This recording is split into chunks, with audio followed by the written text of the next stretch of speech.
Welcome back, everyone. I know, it just keeps getting better, doesn't it?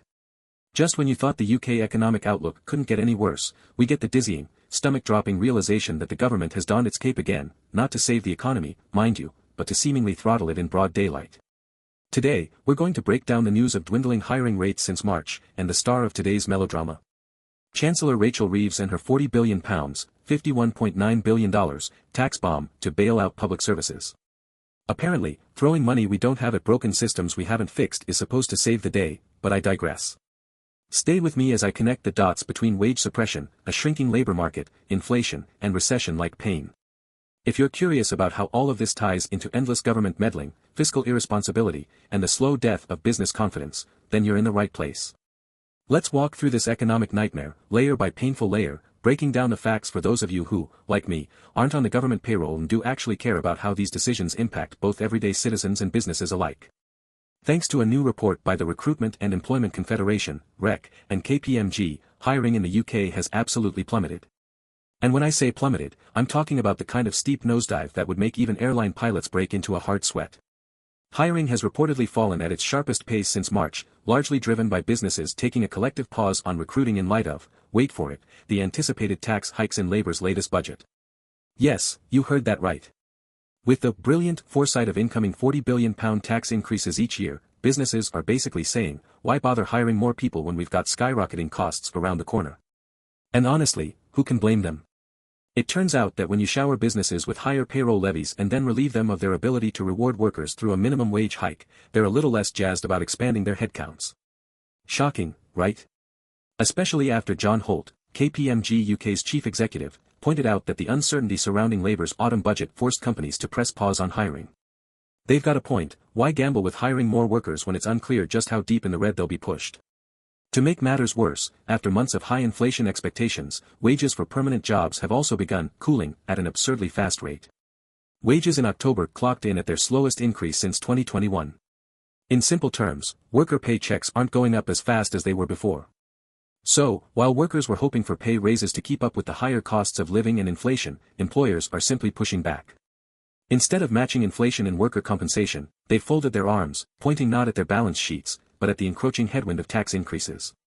John Holt drives the point home succinctly, uncertainty over the autumn budget saw businesses continue to put hiring plans on hold during October.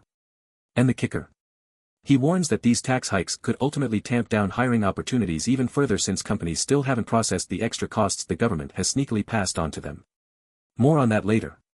This whopper of a decision by Chancellor Rachel Reeves to raise taxes is expected to blow a £40 billion hole in the UK's collective wallet every single year. And who's picking up the tab?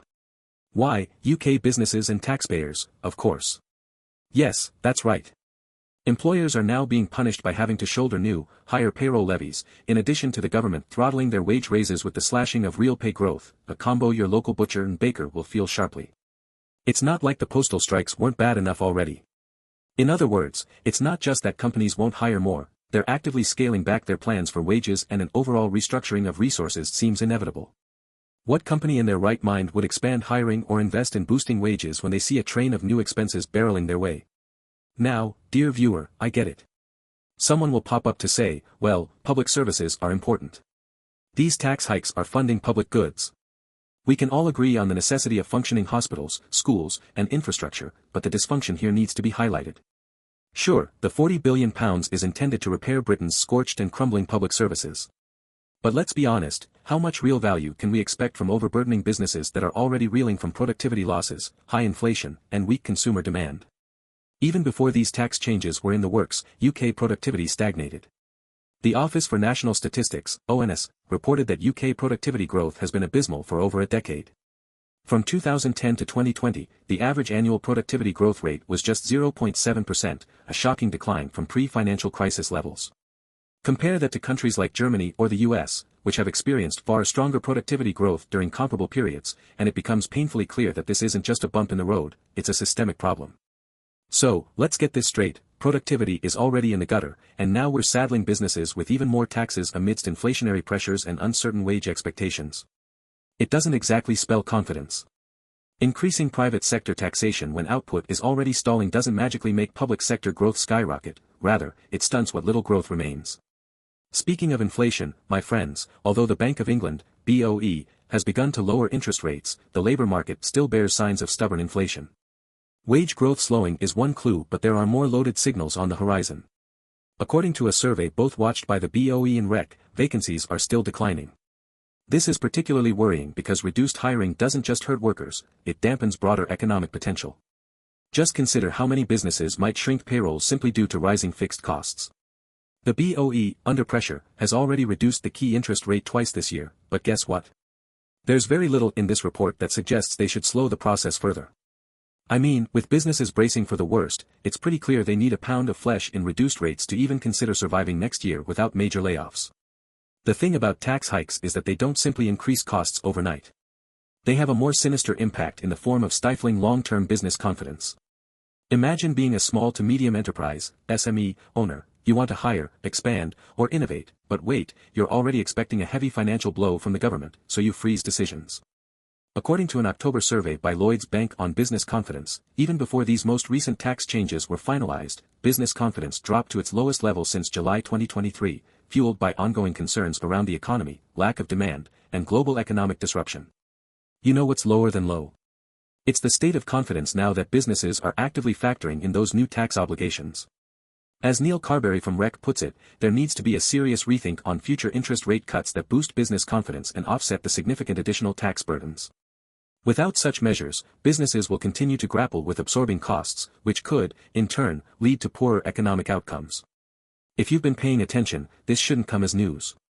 It's a slow-moving train wreck we're all watching in real time, while Chancellor Rachel Reeves tightens the screws on businesses through tax hikes that then ripple through wages, settlements, and employment.